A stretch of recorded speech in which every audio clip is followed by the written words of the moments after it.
Hi, I'm Renee. Welcome to Kitchen in the Shire. Today we'll be making marinara sauce, which is a very simple, easy recipe to make, and we will be pairing that with breadsticks. This recipe calls for 7 cloves of garlic, 28 ounces of diced tomatoes, 1/4 cup of olive oil, 1 cup of water, 1 teaspoon of kosher salt, 1 teaspoon of dried oregano, and 1/3 cup of tomato puree.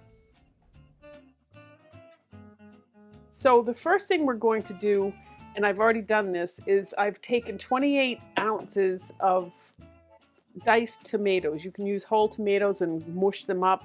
I had diced tomatoes. I didn't have any whole tomatoes, so I'm using the diced. I've put those in here, and when I finished emptying the can, I put a cup of water in the can and shook it up and got all of the remaining goodness out of that can, and I've put it in a measuring cup here, and this will be used in the recipe. I try to grab as much flavor for everything as I possibly can.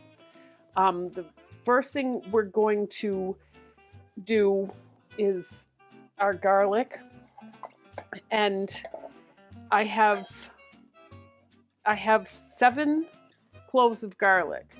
Garlic is notoriously miserable to peel, and I've found some tricks along the way. Sometimes you can take your knife and just smash it and then cut the ends off, and it will peel really easily.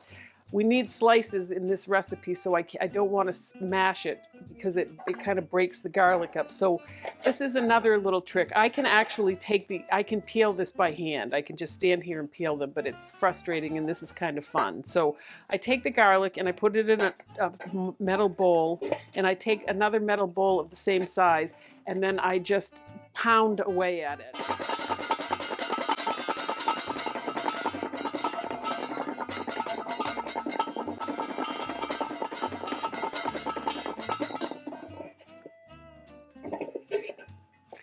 Okay, theoretically what that does is it bangs the garlic enough to loosen those shells away from the actual garlic piece.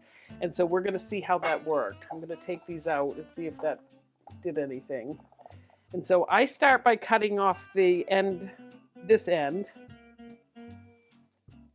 And I kind of hang on to it when I'm cutting that piece. I hang on to it and get a little starting place. I don't know if you can see it, but it gives you it clears a piece so you have something to grab onto. Then I take the other end and I do the same thing. And now I've got a piece of garlic that is almost completely peeled. Yay. Same thing here. We'll just do 7 of them. I'll try to keep my cutting board as clean as possible.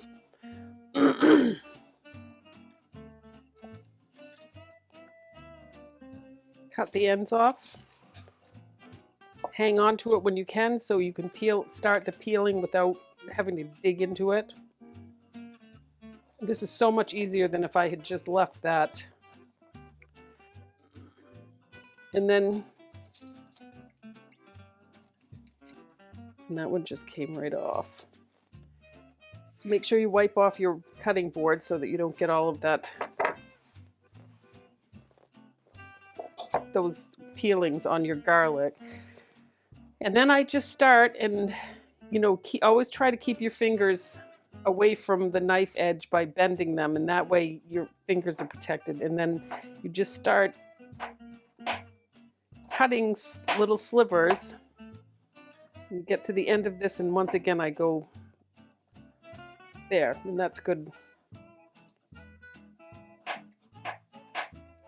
And it's fun to try to make everything the same size. I watch a lot of professional cooks, and they're always trying to make all of their ingredients the same size, so I really practice at that. It all tastes the same, but it looks good when you serve it.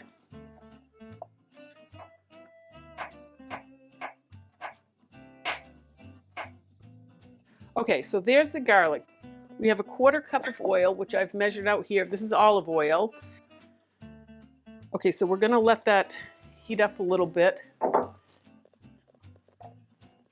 and I put a couple of pieces in and it's not quite ready to go. It's bubbling just a little bit. I think if you look at that, you can see it's bubbling. It wouldn't kill it if I threw it all in at this point, but it is nice to get it in there, especially when it's just a quick cook like this garlic is going to cook. And if you can see the bubbles are really important when you're frying food. It tells you a lot. This is telling me that it's getting hot enough to use, and I'm going to go ahead and put that all in.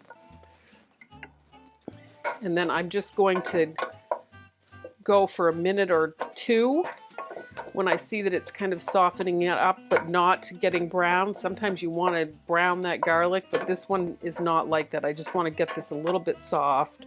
I have the heat on medium to medium high right at the moment.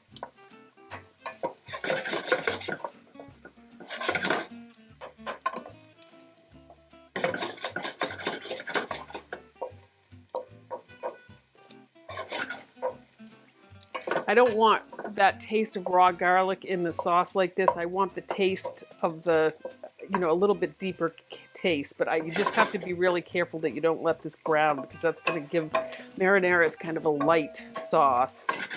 It's perfect for dipping. And you don't want to make this one too heavy.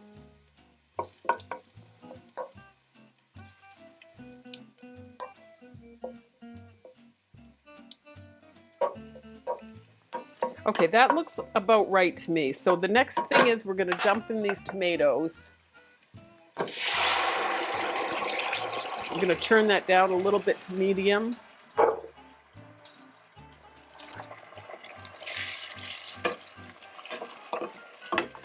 Oops.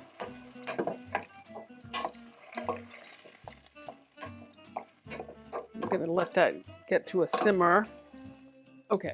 Whoops. And then I'm going to add this water.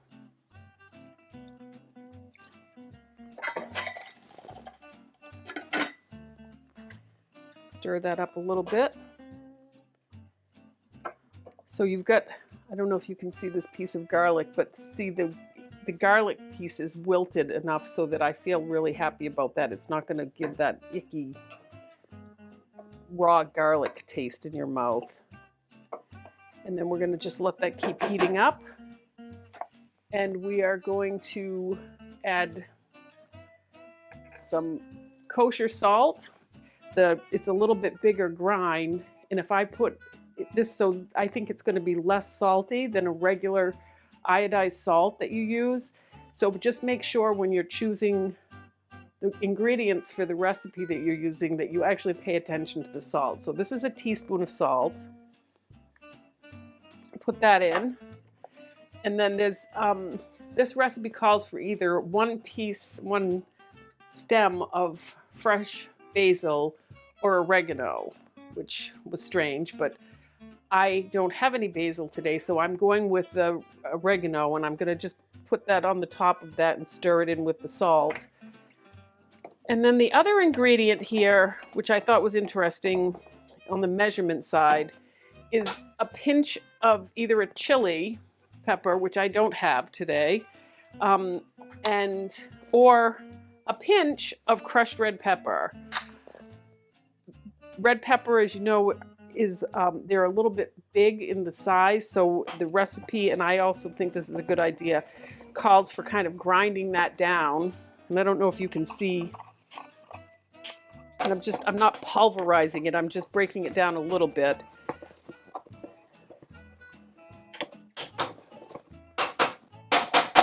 And I'm going to add a little bit of this. I'm going to add some of it and taste it as I go along to see if it's too hot. For me, personally, I would probably put all of it in and just let it go because I really like heated food. But I'm taking this to our neighbors, and I tend to try to be a little bit more careful. So at this point, this is going to simmer for about 10 or 15 minutes, and then basically it's going to be done.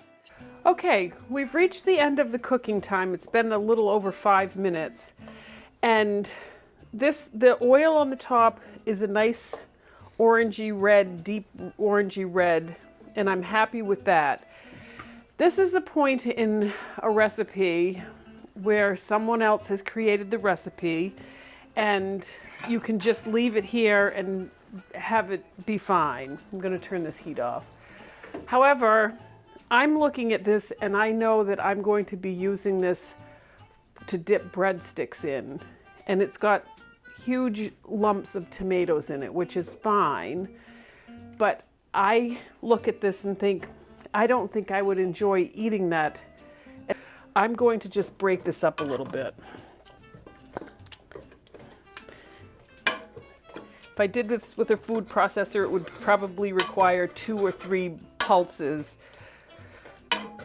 But this is not going to take very long.